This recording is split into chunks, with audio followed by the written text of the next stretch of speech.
저희가 지난 시간부터 계속 뭐 꿈 얘기하고 생각 얘기하고 하고 있지 않습니까? 네. 오늘 이야기가 이제 그 결론이 될 것 같아요. 어제도 결론 내려고 그러다가 못 냈거든요. 천천히 하니까 이게 언제 끝날지 모르겠어요. 근데 오늘은 제가 이제 끝내도록 하겠습니다. 우리 하나님이 우리의 모든 것을 다 아신다라는 것을 믿으십니까? 아멘. 네. 하나님이 우리의 마음의 고통부터 우리가 한 행동부터 그 모든 것을 다 아신다라는 것을 믿으시죠. 근데 어떻게 아시는가라고 하는 것은 고민되지 않으십니까? 하나님이 우리가 겪는 모든 아픔을 다 아신다. 우리는 그렇게 믿어요. 근데 어떻게 아시는지, 그리고 어느 정도 아시는지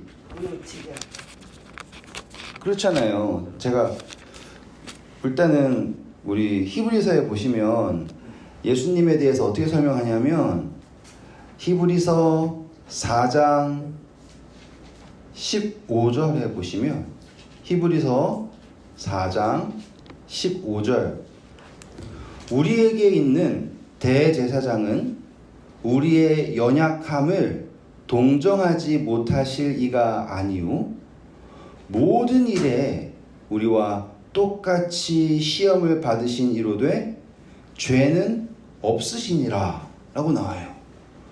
보시면은 우리를 동정하시는 대제사장이 계신다라는 거예요.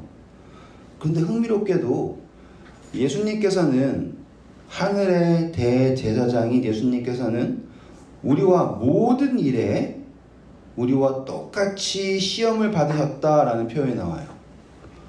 정말로 하나님은 우리와 똑같이 시험을 받으셨을까요? 어떻게 생각하세요?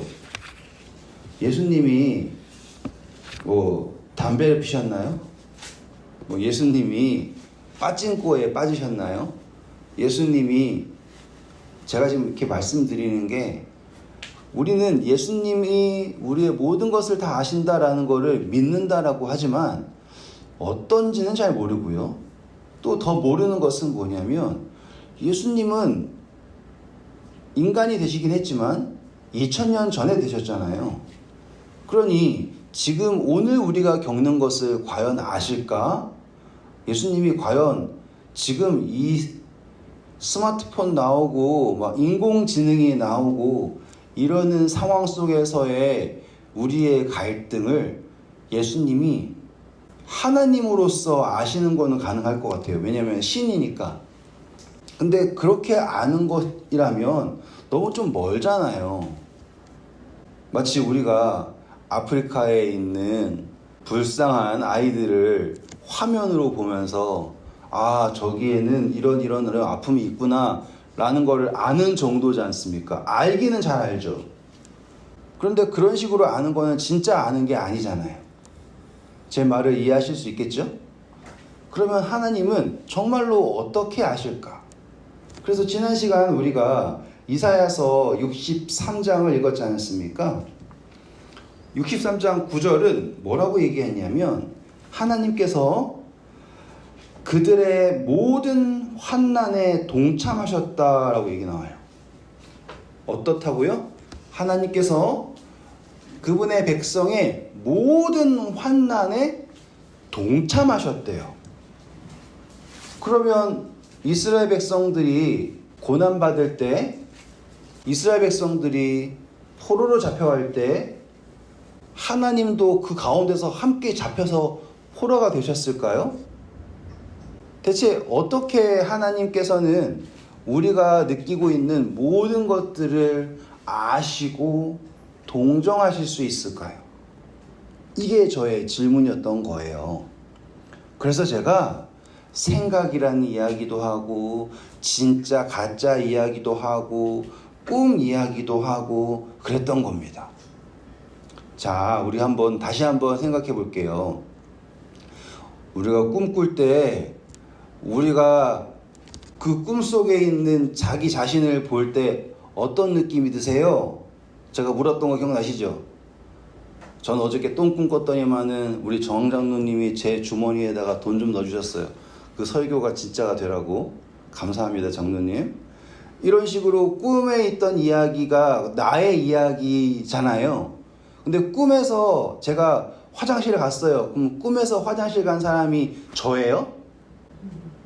아니잖아요. 저는 침대에 누워 있었어요. 하지만 꿈에서 있는 저는 화장실을 갔고, 그리고 그 꿈속에 있는 제가 느끼는 그 긴박한 상황, 갈등, 부끄러움, 그 모든 거를요, 꿈속에 있는 제가 느꼈지만 동시에 누구도 느끼고 있는 거예요? 제가 느끼고 있어요. 그쵸? 이게 가능한가? 라고 했을 때 제가 이걸 설명해 드리는 거예요. 정말 하나님이 그렇다가 아니라 하나님이 우리가 느끼는 하나하나 느끼는 바람을 시원한 바람, 혹은 더위, 사람들 사이 느끼는 질투, 그 감정의 그 세밀한 변화까지 하나님은 우리가 꿈꿀 때 우리 꿈속에 있는 내가 느끼는 것을 꿈꾸는 내가 느끼잖아요. 그것 이상으로 하나님께서는 여러분의 삶 속에서 느끼는 그 세밀한 모든 그 감정을 하나님께서 느끼고 계신다라고 하면 하나님이 우리와 모든 시련 속에, 모든 삶 속에 동행하신다라는 것을 조금이라도 이해하실 수 있겠습니까? 제 말 이해하시겠어요? 저는 하나님이 어떤 생각을 했냐면 마치 심판자처럼 딱 앉아가지고 우리의 일거수일투족을 다 기록하시면서 그냥 다 안다 이렇게 생각했었거든요.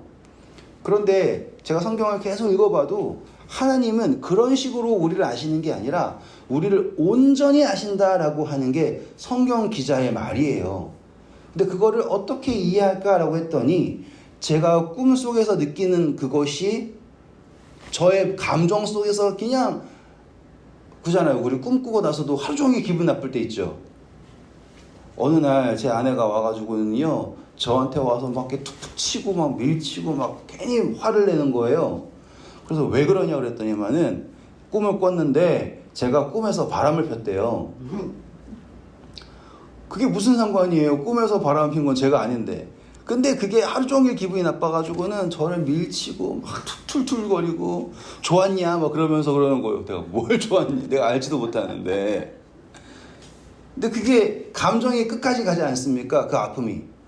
똑같이 이거는 비유예요. 아시겠죠? 어떻게 이해하실 수 있을까라고 하는 비유입니다. 오늘 여러분들이 느끼는 그 하나하나의 그 섬세한 감정의 변화와 아픔 그것을요, 하나님은 여러분보다 더 세심하게 그분의 마음속에 느끼고 계신다라는 걸 한번 생각해 보셔야지 돼요.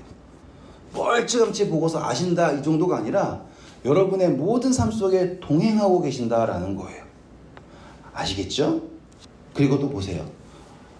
어느 것이 진짜인가 라고 할 때 우리가 어제 기도에 대한 이야기를 했잖아요. 기도라고 하는 것은요, 하나님한테 이거 해도 돼요? 안 돼요? 이거 확인하려고 하는 거가 아니라 하나님의 생각을 우리의 마음속에 두기 위한 것이에요. 제가 그래서 우리 꿈속에서 있는 저한테 제가 제발 그거 안 했으면 좋겠는데 했는데 꿈에 있는 쟤는 꼭 하지 말아야 될 걸 꼭 하잖아요. 그거 답답하잖아요. 그쵸? 똑같이 하나님의 마음이 있어요. 우리는 하나님의 형상을 가지고 있어요. 근데 우리가 하나님의 뜻대로 삽니까? 안 살죠? 하나님께서 뜻하시는 대로 우리는 선택하지 않아요. 마치 꿈속에 있는 제가 지독하게 제 마음에 들지 않는 선택을 하고 이상하게 힘든 길로 막 가잖아요. 그때 제가 막 제발 그러지 마 했는데 꿈속에 있는 제가 그거 알아들어요? 못 알아들어요? 못 알아듣죠? 그렇다고 해서 에이 너는 끝났어 하고서는 제가 꿈속에 있는 저를 그냥 버려두고 네 마음대로 해 아니면은 끝까지 그 마음에 안 들고 이상한 데 가서 벌겨벗고 있고 막 이빨 빠져가지고 울고 있는 저를 끝까지 쫓아갑니까? 끝까지 쫓아가잖아요. 이건 비유예요, 비유. 하나님께서 우리를 하나님 말씀 안 듣는다고 버리실까요? 아니에요. 우리를 끝까지 동행하시는 거예요. 모든 걸 느끼면서. 그리고선 계속 제발 그러지 마라고 얘기하든지 혹은 뭐라고 계속 얘기하잖아요, 우리가. 근데 잘 보세요. 이제 그 꿈 안에 있는 저가 기도를 한다 생각해 보세요. 여러분이 기도를 한다 생각하세요. 그러면 그것이 뭘 얘기해 주냐면 이제 하나님의 생각이 여러분의 마음에 들어오는 거예요. 하나님의 뜻이 여러분 마음에 들어오는 거예요. 자, 그러면 볼게요. 이제 그냥 기도하는 것과의 차이를 예수님께서 뭐라고 하셨냐면 우리 마태복음 오셔서 산상수훈 해볼게요. 산상수훈. 마태복음 5장 48절이에요. 예수님께서 우리에게 바라시는 것이 어느 정도인가예요. 마태복음 5장 48절. 그러므로 하늘에 계신 너희 아버지의 온전하심과 같이 너희도 온전하라. 자, 예수님께서 우리에게 요구하시는 것은 어느 정도냐면 율법을 잘 지켜서 완전한 사람이 되라 라고 하는 정도가 아니라 하나님 정도로 온전하라고 합니다. 하나님 정도로 온전. 그게 가능할까요? 여러분들이 하나님처럼 온전해질 수 있으면 교회 나올 필요가 없죠. 그렇죠? 그런데 왜 예수님께서는 우리가 하나님처럼 온전해져야 된다라고 얘기할까요? 우리가 기도할 때 주여 주여 합니다. 그렇죠? 예수님 예수님 예수님 그러는데요. 예수님은요. 다시 이제 7장입니다. 마태복음 7장 21절부터 읽겠습니다. 나더러 주여 주여 하는 자마다 다 천국에 들어갈 것이 아니요 다만 하늘에 계신 내 아버지의 뜻대로 행하는 자라야 들어가리라 라고 나왔어요. 하늘에 갈 사람은 누구라고요? 주여 주여 한 사람이 아니라 하나님의 뜻을 행하는 사람이에요. 자, 우리가 예수 하나님도 생각하십니다 라고 제가 어제 말씀드렸죠. 우리도 생각하잖아요. 하나님께서 하시는 생각이랑 우리가 하는 생각이랑 다른 점은 뭐라고 했습니까? 우리는 그냥 생각할 때 생각에서 머물지만 하나님께서 생각하시는 것은 다 이루어지죠. 한 번 더. 하나님의 생각은 어떻게 된다고요? 다 이루어집니다. 이루어집니다. 그걸 우리는 뭐라고 얘기하냐면 창조라고 얘기를 해요. 아멘이죠? 자, 그런데 이제 하나님은 이러한 물건들만 이런 뭐 동물이라든지 뭐 이런 거를 창조하시는 것만 창조라고 생각하시면 안 돼요. 창조는요, 무언가를 만드는 것이 아니라 어떠한 행위를 한 것도 창조예요. 여러분들의 마음속에 있는 기쁨은 물건이 아니죠. 그런데 그게 생기죠. 그것도 창조예요. 다시 말해서 하나님께서는요, 이제 그 창조를 누구를 통해서 하시길 원하냐면 여기에 계신 여러분 한 명 한 명을 통하여서 창조하시길 원해요. 뭐 된장찌개 창조하는 이게 아니라 하나님의 뜻이 생각이 우리가 기도할 때 우리의 마음에 들어와요. 그걸 우리는 깨닫는 마음이라 그럽니다. 그러면 깨닫게 되죠.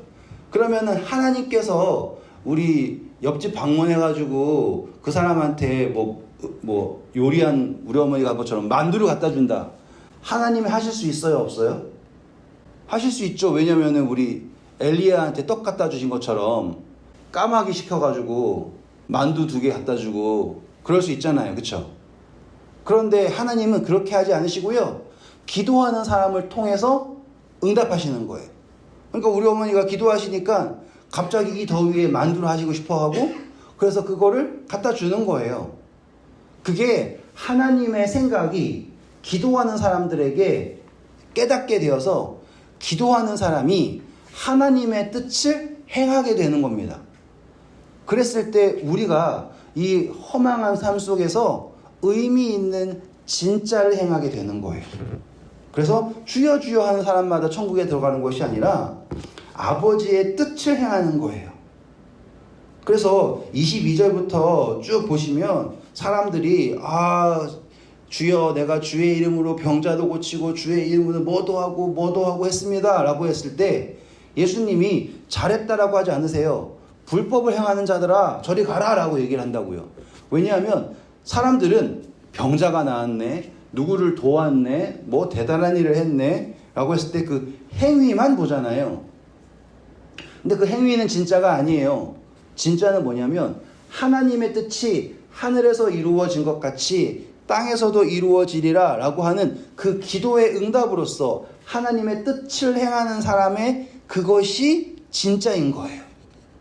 그러니 제가 지금 막 꿈 얘기에다가 뭐 생각에다가 진짜에다가 이게 뭔 소린가 생각하실지 모르겠지만 그거를 곰곰이 생각해 보시면 우리의 삶 속에 하나님은 지금 이 순간에 저기 어딘가에 계시는 게 아니라요, 우리와 완전히 하나가 되어서 함께 계시는 거예요. 그거를 여러분들을 진짜로 믿으셔야지 되는 거예요. 정말로 여러분의 이 느껴지는 모든 것을 하나님은 공감하고 계시고요, 여러분들에게 하나님의 뜻을 알리시기 위해서 외치고 계신다라는 걸 느끼셔야지 돼요. 그리고 여러분들을 통하여서 그분의 뜻이 응답되기를 바라고 계신다라는 거죠. 우리 시편 2편 읽겠습니다. 1편이요. 시편 1편. 자, 우리가 지금까지 들으신 이야기를 이 시편 1편이 얼마나 잘 설명하는지 볼게요. 시편 1편은 다 읽어보셨죠? 저는 어렸을 때 막 이거 암송하라 그래가지고 복 있는 사람은 악인의 꾀를 쫓지 않으며 막 했단 말이에요. 근데 달달달달 외우는 게 아니라 이거를 이제 저희가 지금까지 살펴본 그 개념으로 읽으시면 새롭게 보이실 거예요. 자, 복 있는 사람은 이라고 시작합니다. 복 있는 사람. 이 말을요, 우리는 복 받으려면 이렇게 생각했다고요. 그게 아니에요. 복 받으려면 악인의 꾀를 쫓지 않는 게 아니라 복 있는 사람은 악인의 꾀를 쫓지 않아요. 차이점 보이시죠? 복이 이미 있어요. 복이 있다라는 것은요, 성경에서 복은 그냥 물질적 복이 아니에요. 복이라는 것은 생명을 말하는 겁니다. 자, 생명이 있는 사람은요, 악인들의 꾀를 따르지 아니하며 죄인들의 길에 서지 아니하며 오만한 자들의 자리에 앉지 아니하고. 자, 여기에 보시면 앉지 않는다, 하지 않는다라고 얘기하죠. 할 수 없어서 앉는 게 아니에요. 우리가 대통령이 되지 못해서 앉는 게 아니고 국회의원이 되지 못해서 앉는 게 아니고, 여기 보면 복이 있는 사람들은요, 악인들이 추구하는 그 어떤 것도 좋지 않아요. 왜냐하면 하나님의 뜻을 좇으니까. 오직 여호와의 율법을 즐거워하여 그 율법을 주야로 묵상하는도다. 복 있는 사람은 누구의 말을 즐거워한다고요? 하나님의 율법. 자, 우리 새벽기도 오셔가지고 매일 10계명을 묵상하십니까? 첫째 계명 하면서 막 묵상하세요? 그거를 왜, 율법이라는 것이 뭐 꼭 10계명만 아니라 모세 오경일 수도 있으니까 그거를 매일매일 묵상해야 될 이유가 뭘까요? 그거를 막 암송해야 될 이유가 뭘까요? 이게 뭐냐면 하나님의 뜻을 알고 싶은 거예요. 하나님의 뜻을 갈망하는 거예요. 그 사람이 복이 있는 사람인 거예요. 그것을 즐거워하고요, 그것을 주야로 묵상합니다. 그것을 뭐라고 표현하냐면 이 시편 기자는요, 그는 시냇가에 심은 나무가 철을 따라 열매를 맺으며 그 잎사귀가 마르지 아니함 같으니 그가 하는 모든 일이 다 형통하리로다. 시편 기자는 복 있는 사람을 어떻게 묘사했는가? 바로 하나님과 연결된 사람으로 묘사하는 거예요. 하나님과 연결되어서요. 자, 나무가 열매 맺을 때 그냥 마음대로 열매 맺습니까? 때를 따라 열매를 맺습니까? 때를 따라 열매를 맺죠. 우리는 기도할 때 어떻게 열매 맺기를 원하냐면 내 마음대로 열매 맺기를 원해요. 하지만 복 있는 사람은요, 서두르지 않아요. 하나님과 연결된 사람은요, 그쵸? 조급하지 않아요. 하나님의 때에 맡기고 하나님을 의지하여서 그냥 청청한 모습을 가지고 있어요. 그런데요, 반대로 악인들은 어떻다라고 합니까? 악인들은 그렇지 아니함이며 오직 바람에 나는 겨와 같도다. 이 말은 무엇입니까? 의미 없이 사라진다라는 표현이죠. 그들이 무엇을 가졌다라고 아무리 얘기를 해도 다 사라지고 말 가짜예요. 남는 것이 없습니다. 그러므로 악인들은 심판을 견디지 못하며 죄인들이 의인들의 모임에 들지 못하리로다. 이 악인들이 의인들이 있는 교회에 못 들어온다, 이런 이야기가 아닙니다. 그 사람들은 존재할 수가 없어요. 하나님과 연결될 수가 없기 때문에, 연결되는 것을 거절하기 때문에 그 사람들은 사람의 꿈이 잠깐 있다 사라지는 것 마냥 결국에 사라질 존재가 될 수밖에 없다라는 거예요. 그러니 하나님께서 우리에게 원하시는 건요, 이 허망한 인생 속에 정말 잠깐 진짜 눈 깜빡하면 지나가 버릴 인생 속에 하나님은 우리가 그분의 마음에 뿌리 내리기를 원하시는 거예요. 그 뿌리 내림이 바로 기도입니다. 기도하는 것이 그냥 착하게 살고 교회 열심히 다니고 뭐 주여 주여 하는 것이 뿌리 내리는 게 아니라, 기도를 통하여서 하나님의 뜻을 알고 깨닫고 그것을 행하는 것, 그게 바로 주의 뜻을 행하는 것이 하나님께 뿌리 내리는 것이고요. 우리와 모든 순간을 동행하는 하나님과 연결되는 거예요. 그랬을 때 우리가 하나님의 기도의 응답으로서 나타나게 되고, 그게 바로 우리의 진짜의 삶, 영원의 삶이 되는 것입니다. 6절입니다. 그렇기 때문에 무릇 의인의 길은 여호와께서 인정하시나 악인들의 길은 망하리로다. 다시 한번 읽을게요. 의인의 길은 잘났다가 아닙니다. 멋졌다 이게 아니라, 의인의 길은 누가 인정하신다? 여호와께서 인정하신다. 악인의 길이 완전히 망했고 뭐도 못했고 이게 아니에요. 악인의 길이 느부갓네살처럼 아무리 멋져도요, 세상에 있던 그 유명한 모든 사람들처럼 아무리 대단해도요, 하나님께서 인정하실 수가 없어요. 왜냐하면 바람에 나는 겨처럼 사라질 것이지만. 하지만 우리의 삶이 아무리 인간이 보기에 초라할지라도 우리가 기도로 하나님께 뿌리 내리고 그 시냇가에 뿌리 내리면 하나님의 때에 열매가 맺게 될 것이고, 하나님께서는 우리의 이 초라한 삶일지라도 그분이 인정하시는 삶이 된다는 것을 오늘 묵상해 보시길 바라요. 다시 한번 말씀드릴게요. 하나님은요, 멀찌감치 우리가 어떻게 잘 사나 보시는 분이 아니라 우리의 매 순간을 동행하시고 우리의 모든 아픔을 아시며 우리를 동정하시는 대제사장이십니다. 오늘 그분의 품에 여러분의 삶을 의탁하시길 바랍니다. 기도하겠습니다. 아버지, 감사합니다. 오늘 저희가 부족하게나마 하나님께서 어떻게 우리의 모든 삶을 동행하시는지, 우리의 모든 아픔을 아시는지에 대하여서 짧게 생각해 보았습니다.